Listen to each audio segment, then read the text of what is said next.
नमस्कार, आप सभी का स्वागत है यूथ अध्ययन के चैनल पे। साथियों, एक बार फिर से मैं आप सभी के बीच एचबीटेट नवंबर 2026 के लिए जीके का पार्ट 14 लेके आ चुका हूँ। पार्ट 14 का जो पहला क्वेश्चन है कि भारत में सबसे पहले खोजा गया शहर कौन सा था। तो भारत में सबसे पहले खोजा गया जो शहर था वो आपका हड़प्पा था। ऑप्शन नंबर ए यहाँ पे बिल्कुल सही हो जाएगा। साथियों, सिंधु घाटी सभ्यता जो है उसको हड़प्पा सभ्यता के नाम से भी जाना जाता है। वो इसीलिए जाना जाता है क्योंकि सिंधु घाटी सभ्यता का सबसे पहले खोजा गया जो स्थल है वो भी हड़प्पा था। अब क्वेश्चन ये पूछा जाता है कि जो हड़प्पा है उसकी खोज कब की गई।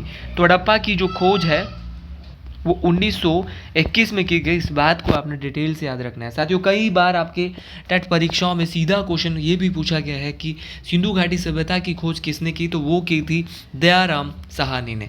तो दयाराम साहनी जो है उनके द्वारा सिंधु घाटी सभ्यता की खोज 1921 के आसपास की जाती है। इस बात को आपने डिटेल से याद रखना है। साथियों, सेम क्वेश्चन कई बार परीक्षा में ये भी पूछा जाता है कि जो हड़प्पा है वो किस नदी के किनारे स्थित है। तो अगर बात करें हड़प्पा की, तो हड़प्पा आपका रावी नदी के किनारे स्थित है। इस बात को भी आपने डिटेल से याद रखना है। और वर्तमान में जो हड़प्पा है वो किस देश में पड़ता है, तो वर्तमान में हड़प्पा पाकिस्तान देश में स्थित है।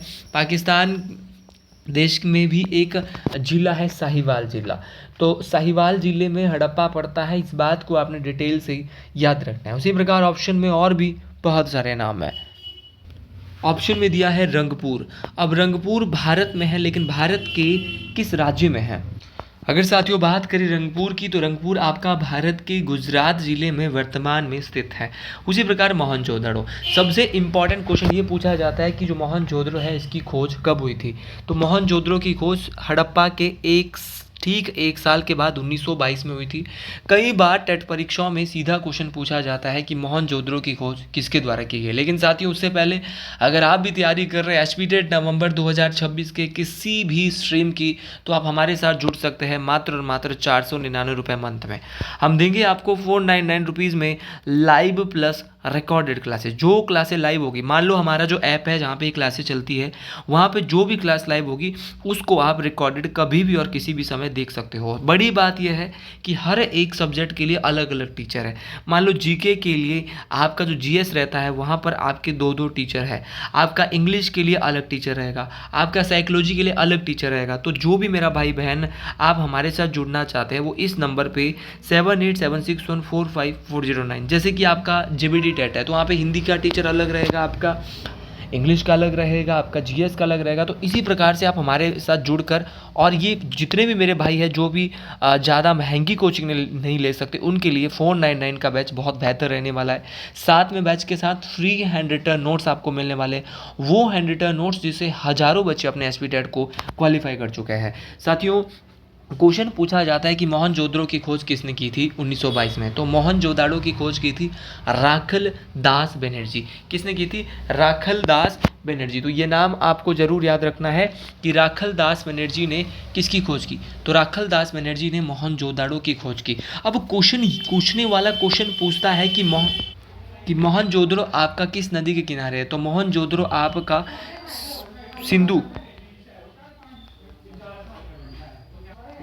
सिंधु नदी के किनारे है और वर्तमान में ये भी पाकिस्तान के लरकाना जिले में स्थित है। एक बार बहुत ही बेसिक क्वेश्चन पूछा गया, मोहनजोदड़ो का मतलब क्या है। तो मोहनजोदड़ो का जो अर्थ है वो है मृतकों का टीला। क्या है? मृतकों का टीला। तो मोहनजोदड़ो का जो शब्द अर्थ है, इस शब्द का वो मतलब है मृतकों का टीला।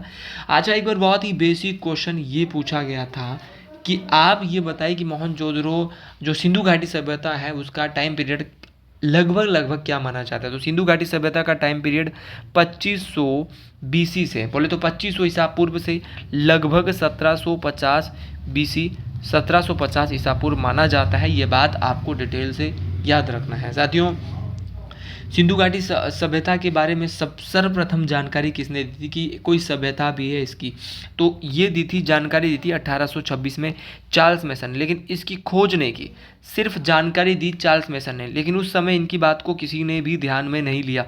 अच्छा, एक क्वेश्चन, बहुत इंपॉर्टेंट क्वेश्चन पूछा जाता है कि सिंधु घाटी सभ्यता कहाँ से कहाँ तक और कैसे कैसे फैली हुई है। तो सिंधु घाटी सभ्यता उत्तर में कहाँ तक फैली है, बहुत इंपॉर्टेंट है। तो उत्तर में फैली है मांडा। कहाँ तक फैली है? उत्तर में सिंधु घाटी सभ्यता मांडा, जो कि जम्मू में पड़ता है। दक्षिण में फैली है आपका दैमाबाद। दक्षिण में कहाँ तक फैली है? आपके दक्षिण में दैमाबाद तक फैली है। आपका पश्चिम में बलूचिस्तान तक फैली है, आपको बेहतरीन तरीके से याद रखना है। और आपकी पूरब में फैली है आलमगीरपुर। तो याद रखना, उत्तर में मांडा जम्मू कश्मीर तक, पूरब में आलमगीरपुर यूपी तक, दक्षिण में दैमाबाद महाराष्ट्र तक, और आपका पश्चिम में बलूचिस्तान पाकिस्तान तक। तो ये है सिंधु घाटी सभ्यता का विस्तार, जो आपको डिटेल से याद रखना है। आपको पता होना चाहिए कि कैसे कैसे सिंधु घाटी सभ्यता का विस्तार है। अगले क्वेश्चन की ओर बढ़ते हैं। अगले प्रश्न के बारे में बढ़ते हैं कि ऋग्वेद में सर्वाधिक प्राधान्य प्राप्त देवता कौन है। तो ऋग्वेद में जो सर्वाधिक जो प्रिय देवता है, सबसे अधिक जो आपके पूजनीय देवता है, वो आपके इंद्र है। इंद्र को कई बार क्वेश्चन ये भी पूछा गया है कि इंद्र को अन्य किस नाम से जाना जाता है। तो इंद्र को वर्षा का देवता या युद्ध का देवता, या इनको अन्य नाम, इनको पुरंदर भी कहा जाता है। तो ऋग्वेद काल के किस देवता को पुरंदर कहते हैं, ऋग्वेदीन काल के किस देवता को युद्ध का देवता कहा जाता है, तो वो भी आपके इंद्र भगवान को ही कहा जाता है। साथियों, उसी प्रकार आपका कई बार एक क्वेश्चन पूछा जाता है कि जो ऋग्वेद है, ऋग्वेद जो है वो आपका कैसा वेद है। तो सबसे पहले ये पता होना चाहिए कि वेदों की संख्या है 4, और 4 वेदों में सबसे जो प्राचीन बोले तो सबसे पुराना जो वेद है वो आपका ऋग्वेद है। कई बार सीधा क्वेश्चन टेट परीक्षा में पूछा गया है कि ऋग्वेद में कितने मंडल है। तो ऋग्वेद में आपके 10 मंडल, कितने मंडल है? ऋग्वेद में आपके 10 मंडल है। इस बात को आपने डिटेल से याद रखना है। फिर कई बार टेट में ही सीधा क्वेश्चन एग्जामिनर पूछ चुका है कि ऋग्वेद में कितने सूक्त है। तो सूक्त जो है वो 1028 है, ये भी आपको डिटेल से याद रखना है। अच्छा, ऋग्वेद में मंत्र कितने हैं, ऋचाएँ कितनी हैं? तो 10,580 मंत्र है, ऋचाएँ हैं। ये बात आपको बेहतरीन तरीके से याद रखनी है। कई दफ़ा क्वेश्चन पूछा जाता है ऋग्वेद का तीसरा मंडल किससे जुड़ा है।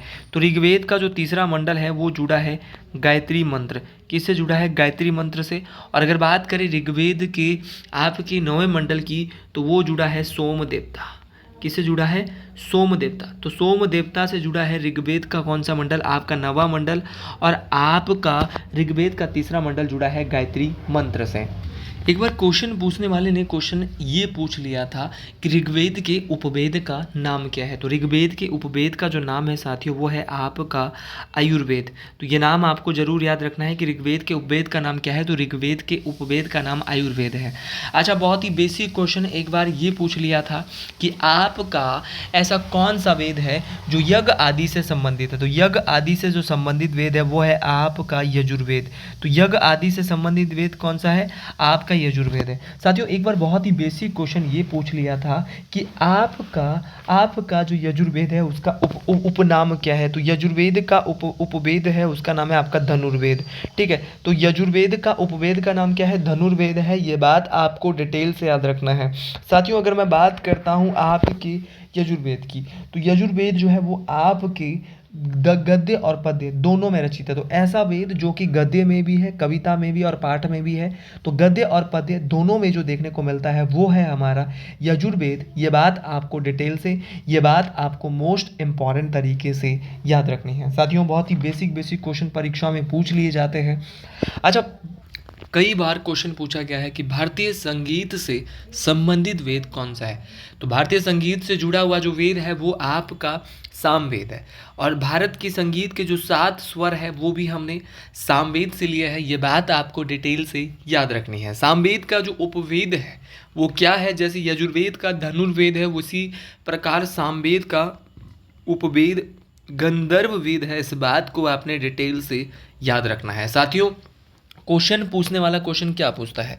क्वेश्चन पूछने वाला कई बार परीक्षा में क्वेश्चन पूछ चुका है कि जादू टोने और वशीकरण से संबंधित वेद कौन सा है। तो जादू टोने और वशीकरण से जो संबंधित वेद है वो आपका अर्थवेद है, और अर्थवेद के जो उपवेद का नाम है वो शिल्प वेद है। ये बात आपको डिटेल से याद रखनी है। अगले प्रश्न की ओर बढ़ते हैं कि त्रिपिटक लिखा गया था। देखिए जो त्रिपिटका है वो वाज रिटन इन, तो त्रिपिटक को किस भाषा में लिखा गया था? तो त्रिपिटक को आपका किस भाषा में, ये क्वेश्चन बहुत इंपॉर्टेंट है। तो त्रिपिटक आपका पाली भाषा में लिखा गया था, ये बात आपको इंपॉर्टेंट तरीके से याद रखना है। देखिए जो त्रिपिटक है वो बौद्ध धर्म का एक पवित्र ग्रंथ समूह है, जहाँ पे जिसकी रचना भगवान बुद्ध के उपदेशों को संकलित करने के लिए पाली भाषा में की गई थी। तो भगवान बुद्ध के जितने भी उपदेश थे उनको इकट्ठा करके उनको संकलित करने के लिए जो है वो जो पाली भाषा में जिसकी स्थापना की गई वो है हमारे त्रिपिटक। अच्छा, त्रिपिटक पाली भाषा में लिखे गए, ठीक है। इनकी संख्या कितनी है? 3। इसको 3 टोकरियाँ भी बोलता है। सबसे पहले विनय पिटक, दूसरा है सूत पिटक और तीसरा है अभिधम पिटक। देखिए बहुत बहुत इंपॉर्टेंट है जो है आपका विनय पिटक है। विनय पिटक की रचना की है उपाली ने। किसने की है? उपाली। और सूत पिटक की जो रचना की है वो की है हमारे किसने? आपके आनंद ने। और अगर बात करें अभिधम पिटक की, तो अभिधम पिटक की रचना की है मोगलीपुत्र तीस ने। याद रखना है 3 पिटक है, विनय पिटक, सूत पिटक, अभिधम पिटक। विनय पिटक की रचना की है उपाली ने, सूत पिटक की रचना की है आपके किसने? आनंद ने, और अभिधम पिटक की रचना की है किसने? मोगलीपुत्र तीस ने। तीनों बातें आपको बेहतरीन तरीके से, तीनों बातें आपको इंपॉर्टेंट तरीके से याद रखनी है। अगले प्रश्न की ओर बढ़ते हैं कि इब्न बतूता किसके शासनकाल में भारत आया था। अगर बात करें इब्न बतूता की, तो इब्न बतूता मोहम्मद बिन तुगलक, ऑप्शन नंबर डी यहाँ पे बिल्कुल सही हो जाएगा। तो ये जो है वो मोहम्मद बिन तुगलक के शासनकाल में भारत आया था। देखिए साथियों, जो अगर इब्न बतूता की मैं बात करूँ तो इब्न बतूता किस देश का एक प्रसिद्ध यात्री था? तो अगर मैं बात करता हूँ इब्न बतूता की, तो वो आपका जो मोरक्को देश है, इस मोरक्को देश के प्रसिद्ध यात्री थे। ये बात आपको डिटेल से याद रखने हैं। साथियों, अगर मैं इब्न बतूता की बात करता हूँ तो ये तो आपका मोरक्को से आया था, और किसके दरबार में आया था? मोहम्मद बिन तुगलक के दरबार में आया था। साथियों, अगर बात करें मोहम्मद बिन तुगलक की, तो ये आपके एक प्रसिद्ध राजा थे जिन्होंने जो है वो इब्न बतूता को अपना राजदूत बनाकर चीन भेजा था। ये बात आपको डिटेल से याद रखनी है। अब जो इब्न बतूता था उसने अरबी भाषा में अपनी एक यात्रा का वृत्तांत लिखा जिसका नाम है रहला। तो रहला जो है वो किसके द्वारा लिखा गया? तो रहला अपनी यात्रा का वृत्तांत लिखा है इब्न बतूता ने। अब कई बार क्वेश्चन पूछा जाता है कि आपका मेगस्थनीज एक यूनानी था, वो किसके दरबार में भारत आया था? तो मेगस्थनीज जिसकी पुस्तक है इंडिका, वो आपके चंद्रगुप्त मौर्य, ये सारे क्वेश्चन पूछे जाएंगे। मेगस्थनीज किसके दरबार में भारत आया था? तो मेगस्थनीज जो है वो चंद्रगुप्त मौर्य के दरबार में भारत आते हैं। उसी प्रकार एक नाम पूछा जाता है, बहुत इंपॉर्टेंट है आपका फाहियान। तो फाहियान कौन है? तो फाहियान आपके चीन के दरबारी, चीन से आए थे, और चंद्रगुप्त द्वितीय के दरबार में भारत आए थे, जिनकी किताब है फो की। कौन सी है? फो कोकी। तो फो कोकी जो बुक है वो चंद्रगुप्त द्वितीय की है। और ये जो है वो चीन से, जो फाहियान है वो कहाँ से भारत आए थे? तो चीन से भारत आए थे फाहियान। ये बात आपको डिटेल से याद रखना है। साथ ही उसी प्रकार एक विदेशी यात्री है जिसका नाम है डायमिक्स। क्या है आपका? डायमिक्स। अगर मैं डायमिक्स की बात करता हूँ, जो डायमिक्स है वो एक सीरिया देश से था। सीरिया देश का एक विदेशी यात्री था जो कि बिंदुसार के दरबार में, अशोक के जो पिता बिंदुसार है उनके दरबार में जो भारत आया था वो डायमिक्स आया था। ये बात आपको डिटेल से याद रखना है। तो डायमिक्स सीरिया का एक जो है वो शासक था जो कि बिंदुसार के दरबार में भारत आता है। उसी प्रकार आपका हुएन सांग भी चीन से भारत आता है। किसके दरबार में? हर्षवर्धन के दरबार में। और हुएन सांग की एक बुक है जिसका नाम है सी यू की। क्या नाम है? कई बार पूछी गई है टेट परीक्षाओं में कि सी यू की जो किताब है वो किसकी है? तो ये हुएन सांग की है। तो तमाम बातें मोस्ट इंपॉर्टेंट है, जैसे कि आपका आपको पता होना चाहिए अल बरूनी। तो अल बरूनी जो है वो उज़्बेकिस्तान से महमूद गजनवी के दरबार में भारत आया था, और अल बरूनी की एक किताब है किताब उल हिंद या तहकीक हिंद या किताब उल हिंद किसने लिखी है, तो याद रखना है अल बरूनी ने लिखी है। अल बरूनी किसके शासनकाल में भारत आए थे, तो अल बरूनी आपके जो महमूद गजनवी के शासनकाल में भारत आए थे। उसी प्रकार मार्को पोलो कहाँ से भारत आया था, तो मार्को पोलो आपके इटली से भारत आया था। ये बात आपको डिटेल से याद रखना है। और उसी प्रकार आपका इब्न बतूता हमने देख लिया। उसी प्रकार बहुत बहुत इम्पॉर्टेंट है आपका जो परीक्षा में पूछा जाता है वो है कि भारत आने वाले प्रथम अंग्रेज। तो भारत आने वाले पहले जो अंग्रेज थे उनका नाम था विलियम हॉपकिंस। क्या नाम था मेरे दोस्त, ध्यान से सुनना है, विलियम हॉपकिंस। तो विलियम हॉपकिंस जो है वो आपके भारत आने वाले पहले अंग्रेज है। ये बात आपको डिटेल से याद रखना है। और ये सबसे पहले मुग़ल दरबार में आए थे। ये बात आपको डिटेल से, ये बात आपको मोस्ट इम्पॉर्टेंट तरीके से याद रखनी है। साथियों अगर मैं बात करूँ विलियम हॉपकिंस की, तो ये किसके दरबार में भारत पहुँचे थे, तो ये जहांगीर के दरबार में भारत आए थे। ये बात आपको डिटेल से याद रखना है। चलिए जी अगले क्वेश्चन की ओर बढ़ते हैं। अगले प्रश्न की ओर बढ़ते हैं कि लॉर्ड डलहौजी द्वारा किस विश्वविद्यालय की स्थापना नहीं की गई थी। देखो यहाँ पे नहीं की बात हो रही है। देखिए लॉर्ड डलहौजी, सबसे पहले आपने यहाँ पे कुछ नहीं करना था, एक चीज़ पकड़नी थी। मैं बहुत बार अपनी वीडियोज़ में बोलता हूँ कि लॉर्ड डलहौजी 1848 से 1856 तक भारत के गवर्नर जनरल रहे। साथियों अब 1848 से 1856 के बीच कौन कौन से आपके विश्वविद्यालय बने, तो बॉम्बे हो गया, मद्रास हो गया, कलकत्ता हो गया। क्योंकि बम्बे, मद्रास और आपका कलकत्ता, इन तीनों ही विश्वविद्यालय की जो स्थापना है वो लगभग 1857 के आसपास हो गई थी। लेकिन एक ऐसा विश्वविद्यालय है दिल्ली विश्वविद्यालय, दिल्ली यूनिवर्सिटी, जिसकी स्थापना आपकी 1922 के आसपास हुई है। तो ये तो आपने सीधा ही क्वेश्चन निकाल देना चाहिए था कि दिल्ली विश्वविद्यालय की स्थापना कब हुई है, 1922 में हुई है। इसके अलावा बॉम्बे, मद्रास और कलकत्ता की जो स्थापना है वो आपके कब हुई है, 1957 में हुई है। ये वही लॉर्ड डलहौजी है जिनके समय क्या किया गया था, Wood dispatch commission. Wood dispatch commission 1854 में किसके समय लागू हुआ, तो वुड्स डिस्पैच कमीशन आपके लॉर्ड डलहौजी के समय लागू हुआ था, जिसे भारत में आधुनिक शिक्षा का मैग्ना कार्टा। तो भारत में आधुनिक शिक्षा का मैग्ना कार्टा किसको कहते हैं, तो डलहौजी के जो कार्यकाल में वुड्स डिस्पैच कमीशन आया था उसको कहते हैं।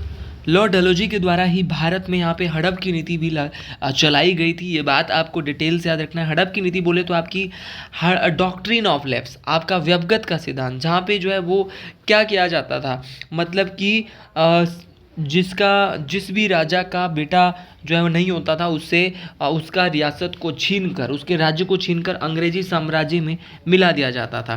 तो ये तमाम चीज़ें, इनके समय ही पहली रेल चली थी 16 अप्रैल 1853 को, मुंबई से ठाणे ये रेल चली थी। ये बात कई बार ये क्वेश्चन परीक्षाओं में पूछ लिया जाता है, तो ये क्वेश्चन आपको जरूर याद रखना है। और साथ ही में जो लॉर्ड डलहौजी, इनको भारतीय रेलवे का जनक भी कहते हैं।